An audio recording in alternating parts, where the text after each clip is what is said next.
نحمده ونصلي على رسوله الكريم اما بعد فاعوذ بالله من الشيطان الرجيم بسم الله الرحمن الرحيم اللهم صل على سيدنا ومولانا محمد وعلى آل سيدنا ومولانا محمد وبارك وسلم عليه صلاة وسلاما عليك يا رسول الله صلی اللہ تعالی علیہ وآلہ وسلم۔ معزز ناظرین و سامعین، السلام علیکم ورحمۃ اللہ وبرکاتہ۔ قربانی کے گوشت سے متعلق ایک بہت ہی اہم مسئلہ۔ اکثر و بیشتر لوگ پوچھتے ہیں کہ قربانی کا گوشت کب تک کھایا جا سکتا ہے؟ قربانی کا گوشت کیا قربانی کے 3 دنوں میں ختم کرنا ضروری ہے، یا کہ محرم سے پہلے تک کھایا جا سکتا ہے، یا کہ محرم الحرام کا مہینہ شروع ہونے کے بعد بھی قربانی کا گوشت کھا سکتے ہیں؟ تو سب سے پہلے آپ یہ سمجھ لیں کہ قربانی کا گوشت آپ کتنے بھی دنوں تک رکھ کر کھا سکتے ہیں، اس کی کوئی حد، کوئی میعاد مقرر نہیں ہے۔ آپ 3 دنوں تک کھا لیں،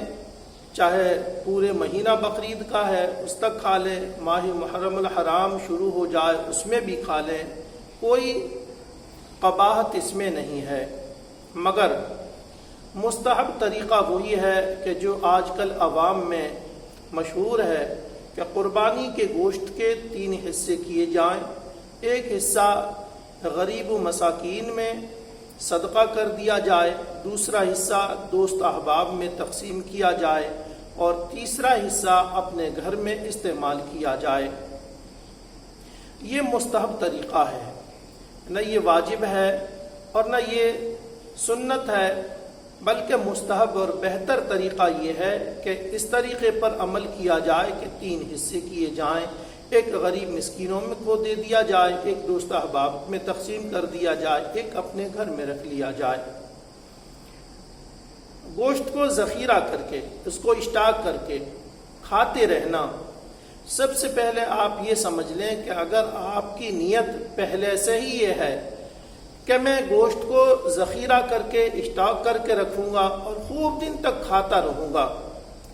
تو آپ کی قربانی ہوگی ہی نہیں، کیونکہ آپ کی نیت قربانی کی نہیں ہے بلکہ گوشت کو جمع کر کے رکھ کر کھانے کی ہے۔ تو جس طریقے سے ہم اپنے مال کی قربانی دیتے ہیں، جانور کو قربان کرتے ہیں، اپنے نفس کو بھی قربان کریں اور اس پر عمل کریں جو بہتر طریقہ ہے، مستحب طریقہ ہے۔ بہت سارے حضرات ایسے ہیں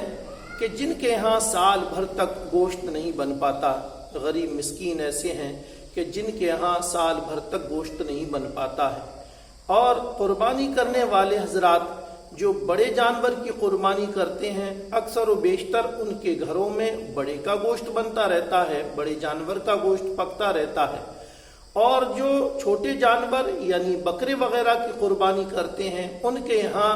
چھوٹے جانور کا یعنی بکرے وغیرہ کا گوشت بنتا رہتا ہے۔ تو ہمارے لیے ان لوگوں تک یہ گوشت قربانی کا جو ہے پہنچانا چاہیے کہ جن کے یہاں بنتا نہیں ہے، اور جو اس امید میں رہتے ہیں، ایک آس لگائے رہتے ہیں کہ قربانی کے دنوں میں ہمارے لیے بھی کہیں نہ کہیں سے گوشت دستیاب ہو جائے گا، میسر آ جائے گا، اور ہمارے لیے بھی اس دن گوشت کھانے کے لیے مل جائے گا۔ تو بہتر جو مستحب طریقہ ہے آپ اس پر عمل کیجئے۔ شریعت کی طرف سے آپ کے لیے اجازت ہے کہ چاہیں تو آپ اپنے گھر میں سارا کا سارا رکھ لیں،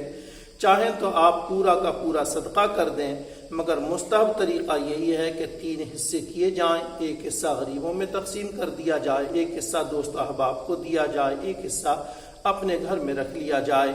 تو نفس پرستی نہیں کرنا چاہیے، اپنے نفس کو قربان کرنا چاہیے، نفس کو مارنا چاہیے، اور قربانی جیسا عمل اپنی گوشت کھانے کی نیت کر کے اس کو برباد نہیں کرنا چاہیے، بلکہ قربانی کرنے میں نیت اللہ اور اس کے رسول کو راضی ہو کرنے کی ہونا چاہیے کہ ہمارے اس عمل سے اللہ تبارک و تعالیٰ راضی ہو جائے۔ ہم جو قربانی کر رہے ہیں اللہ تبارک و تعالیٰ کو راضی کرنے کے لیے، اس کے حبیب صلی اللہ تعالیٰ علیہ وآلہ وسلم کی سنت پر عمل کرنے کے لیے ہم یہ قربانی کر رہے ہیں۔ اللہ تبارک و تعالیٰ اس قربانی کو قبول فرمائے اور اس کے ذریعے سے اللہ تبارک و تعالیٰ ہمارے لیے نیکیاں عطا فرمائے۔ معزز سامعین، امید ہے آپ اس مسئلے کو بہتر طریقے سے سمجھ گئے ہوں گے۔ اللہ تبارک و تعالیٰ ہم سب کو عمل کی توفیق عطا فرمائے۔ آمین برحمتک یا ارحم الراحمین۔ السلام علیکم ورحمۃ اللہ وبرکاتہ۔